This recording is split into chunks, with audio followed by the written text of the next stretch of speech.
last 40 years, China's economic miracle has always been paired with a fight against poverty. By lifting more than 700 million rural residents out of poverty, the country contributed over 70% to global poverty reduction and nearly 30% to the world's economic growth. So what influence have China's experiences had? What are the challenges as China pledges to eradicate extreme poverty and build a moderately prosperous society by the year 2020?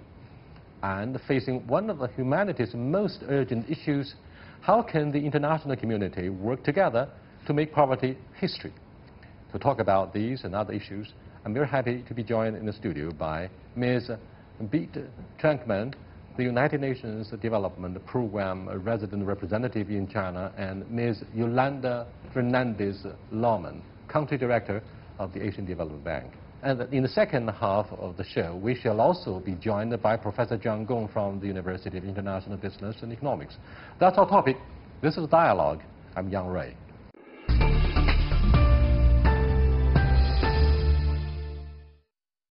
Welcome to Dialogue. News is not surprising. However, it is how the economics will be executed remains the front page story. The 2019 Nobel Prize in Economics was recently awarded to a trio of economists. I won't necessarily mention their names one by one, for their experimental approach to alleviating global poverty. Are you surprised that poverty alleviation became the driving force for the Nobel Committee? I'm not surprised from the sense that it's about time that we reward economists that look into poverty. Poverty in the 21st century is difficult to accept and to tolerate, and previous Nobel Prizes have been awarded to very theoretical and complex aspects. So now we are rewarding efforts on a very important subject, and in particular two aspects of poverty, which is education and health. Right. What's the essence of this theory on the poverty alleviation theory? Well, let me maybe first echo Yolanda, because I'm not surprised, I'm actually delighted. Also because I think this is the first time in 20 years that we're seeing a Nobel Prize in Economics being awarded again on the subject of poverty. Last time that happened, it was Amartya Sen for his work on human capabilities and the human development concept, which is a concept that UNDP is championing, talking about a different measure of poverty that includes economic but also health and education aspects.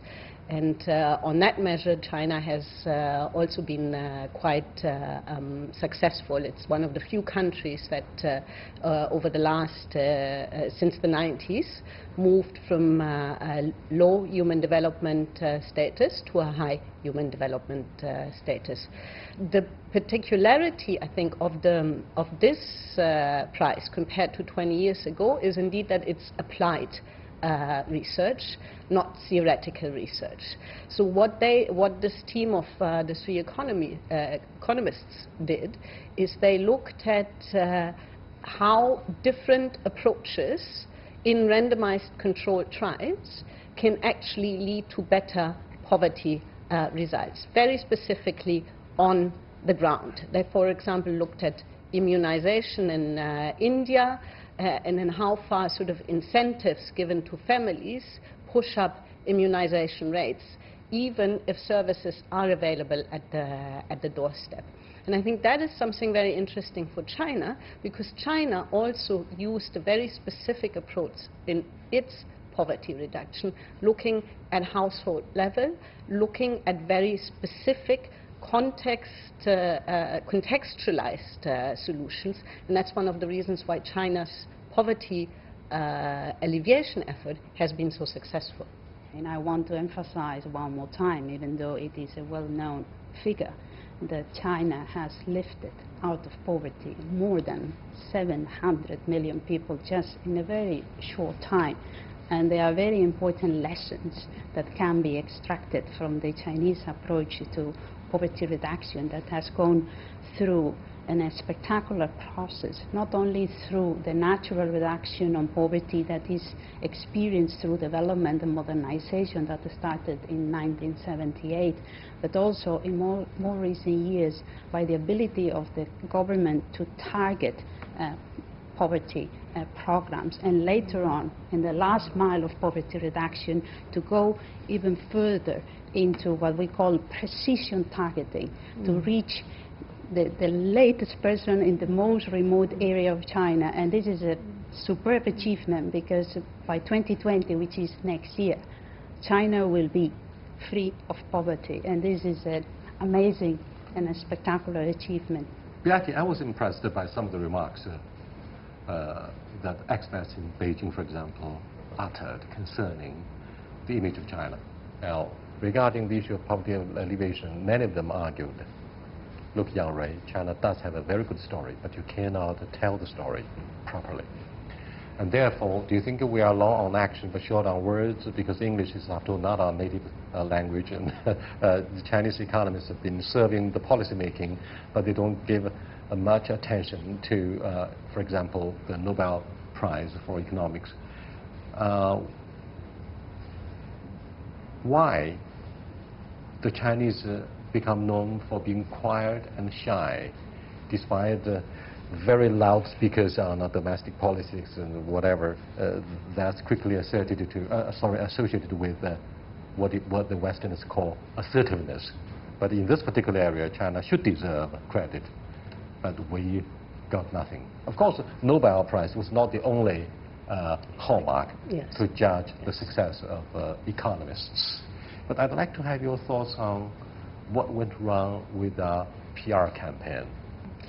Well, I mean, I actually don't think China is too shy about it, but it is a very specialized debate. Right? People don't necessarily easily understand poverty. Poverty is very multifaceted. It's not only income, it's health, it's education, but it's also effects that, for example, environmental degradation can have on poor people, because poor people rely heavily in their household income on the sort of free provision of ecosystem services, if you look at rural livelihoods.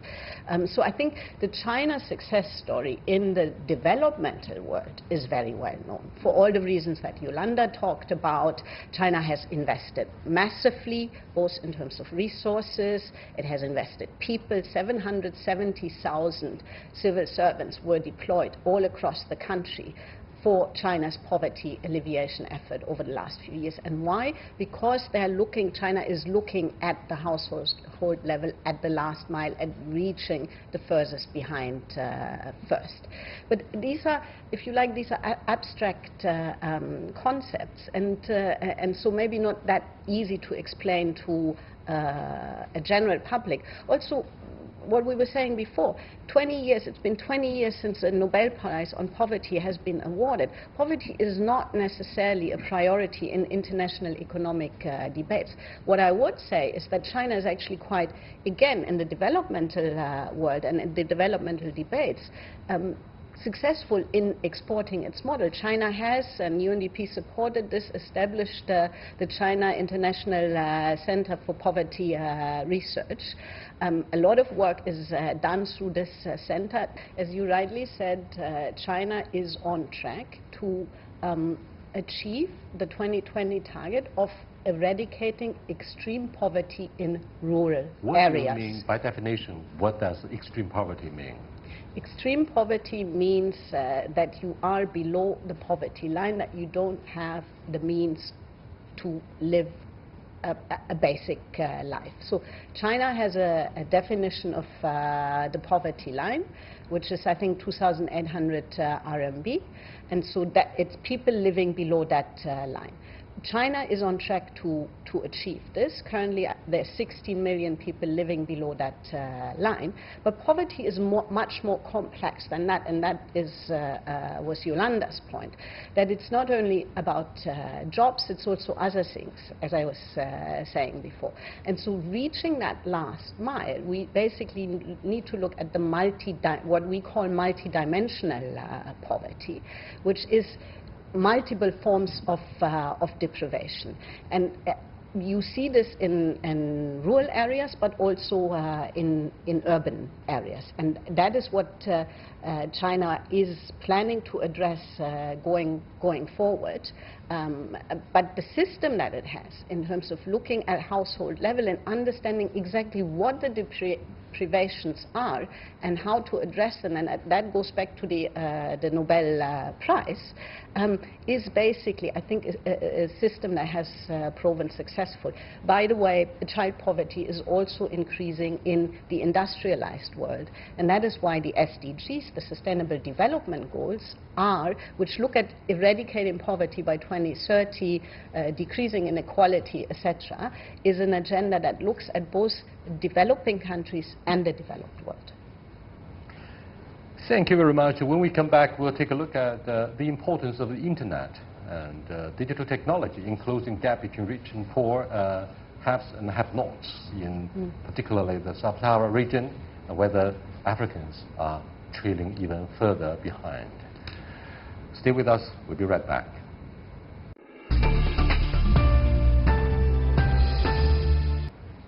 Welcome back. We are very happy to be joined here by Professor Zhang Gong from the University of International Economics and Business. First of all, what do you think of the use of the internet in leveling the playing field, in providing access to poor kids for fair education in particularly underdeveloped regions, not only in China, but throughout much of the developing countries?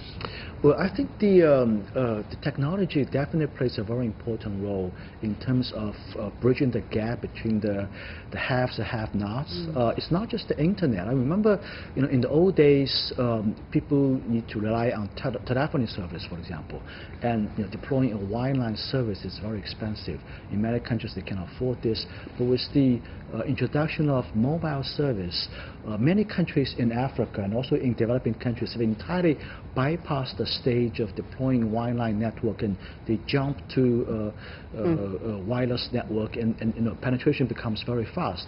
So I think access to internet definitely plays a very important role in getting exposure for the poor kids, that the opportunities couldn't have been afforded to these people. In old days, for example, just the road condition itself separates the poor and the rich, and deprives of the poor people a lot of opportunities. Today, even if the road is not good, at least we have a wireless signal going to that village, and people have wireless access, and therefore they have internet access. So I think in that sense, it does play a role of level the playing field, bridging the gap between the have-not, the digital have-not, and digitally have-not. Yolanda, what has ADB done these years to close the gap between haves and have-nots? And I believe you must have made a lot of investment in education, giving access to the poor kids and for them to get educated, right? We have different programs in different regions, and in China we haven't been so involved into education until recent years, when we are very active in vocational training and education, which is critical to build the skills, in particular for the young people, and to close the gap, the mismatch between the fast-moving economic transformation of China and the skills provided traditionally in the education system. So we are currently focusing on bridging that gap, and this is particularly focused on the younger workers, so they have plenty of opportunities through this special education to join important areas of the economy. Asia is a highly diversified continent where you have different levels of economic development. Taking ASEAN as an example, you have the rich five and the poor five. Vietnam is one of the developing countries where the people, local governments start to receive more R&D and relocation of multinationals from China to Hanoi and the more prosperous southern Vietnam. Do you think we could also draw inspirations from other developing countries in reducing poverty instead of only focusing on the Chinese success story? Beate, maybe you have a lot more to share with us. Yeah, no, I mean, there are lots of success stories, actually, from other countries. And let me just pick one that comes to mind from your neighboring country, where both Yolanda and I served until recently, Mongolia, and bring in sort of digital technologies. One thing that the UN system there did, because Mongolia is such a big surface country, right, and very sparsely populated, most sparsely populated country in the world, so how do you get services to people, health services? The answer in Mongolia was telemedicine. Right? So these type of things, they work. But as we were saying before, it's context specific. So each country actually needs to sort of find its own solutions, because they are usually, if you want them to be effective, they need to be tailored to the conditions on the ground. Mobile phone penetration is another very good example, especially also in countries like China. Access to finance, right, through a mobile phone penetration that has completely changed the equation worldwide, and I presume also in China. So countries can learn from each other, and centers like the China Poverty, the International Center for Poverty Research is in fact looking at these type of things, so that you get, that you create synergies between efforts, because problems are also transboundary. You can't address them in isolation. I want to add an example of the importance of digital technology in poverty alleviation. It's more than just providing, platform people to have access to information. And I know concrete examples of using e-commerce platform, for example, by Alibaba. I'll give you one story. A very remote mountainous area, a village in Fujian province. It's famous for its tea. Previously, it's very difficult to sell this tea. There's distribution networks, middlemen. It's difficult. Now, all of a sudden, they can sell tea to the entire world, right? And then the local village tea itself becomes a brand, and they have an infrastructure built into this.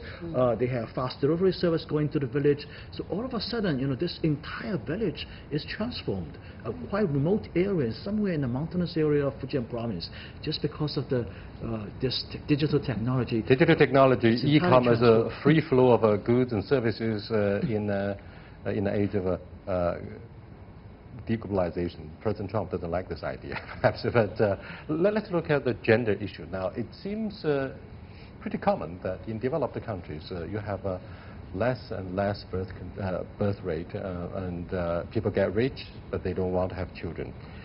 Whilst in China, at least 10 years ago, in some of the underdeveloped areas of our country, we have this popular saying, 越穷越生，越生越穷. The more impoverished you are, the more children you are likely to have, because they want to have more boys instead of daughters as the backbone labor force. Do you think family planning should also deserve credit in China, despite the draconian nature? I know this is a difficult issue for women like you to address, family planning and birth control. Yolanda? I think it was a very brave decision by the Chinese government at the time. As you pointed out, it's not an easy policy and it's not an easy decision to take.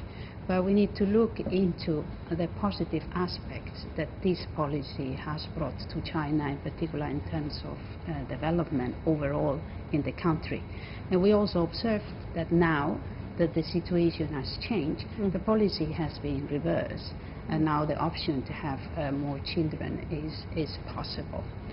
So mixed feelings, like many people, about this policy. It has pros and cons, but we need to look into the overall effect that has been positive as a whole for China. I think that, let me just jump in. I think, the overall goal is nothing wrong with it. I mean, we need to have some kind of a population control at that time. But, some of the tactics or actual implementation of this might be subject to debate. But in hindsight, I still strongly believe that this is something, this country need to do at that time. We have a fast rising population, and we have to do something about it. And this same situation in my opinion, in a lot of African countries. You know, see these African countries' population is growing very fast. Practically population doubling every 10 years or so, and 15 years or so, and it's going to eat up into a lot of these countries' growth opportunities. And I think, you know, it's a lesson that they can learn from China. But you know, I would be a little bit cautious. Other than the issue of gender discrimination, what do you think of the aging society? Demographic changes have been taking place so, you know, surprisingly in China and other developed countries. So, yes, you want to follow up, yes, on one of the issues concerning gender discrimination and the use of e-commerce. What do you want to say?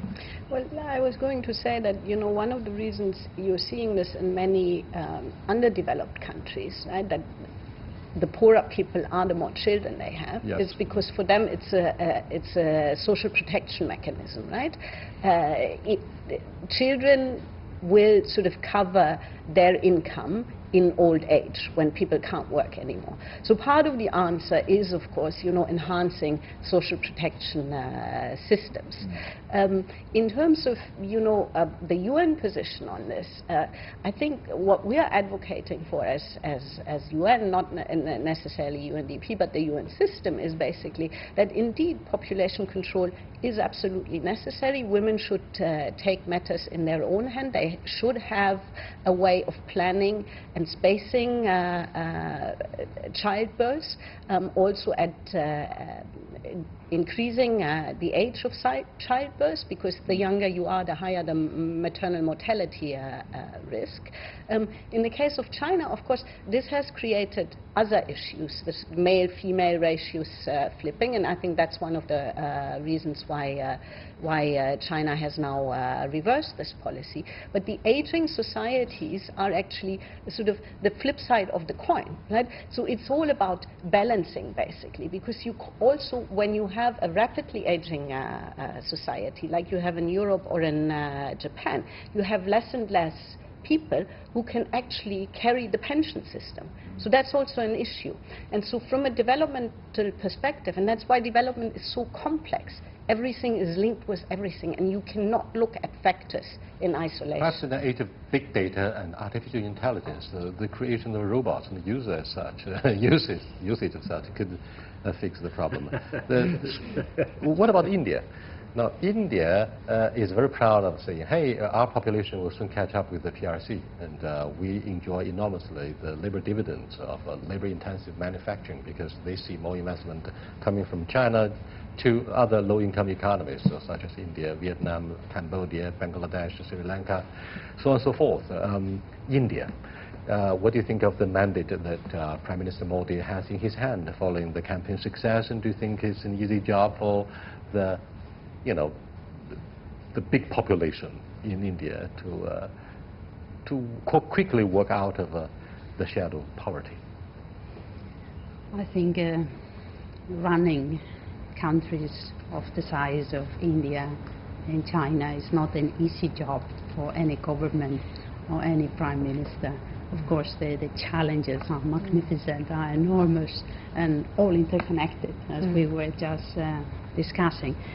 Population growth has several aspects of it, and one of them, when population growth is high, is the so-called demographic dividend that gives a big surplus and a big plus to any economy, and that also fosters the labor market and development and growth. The problem is when this demographic dividend is exhausted, and then you have a very large population and you don't have the means of the economic model to provide and ensure that everybody receives proper public services, and that's the challenge of policymakers and governments that are running big and small countries as well.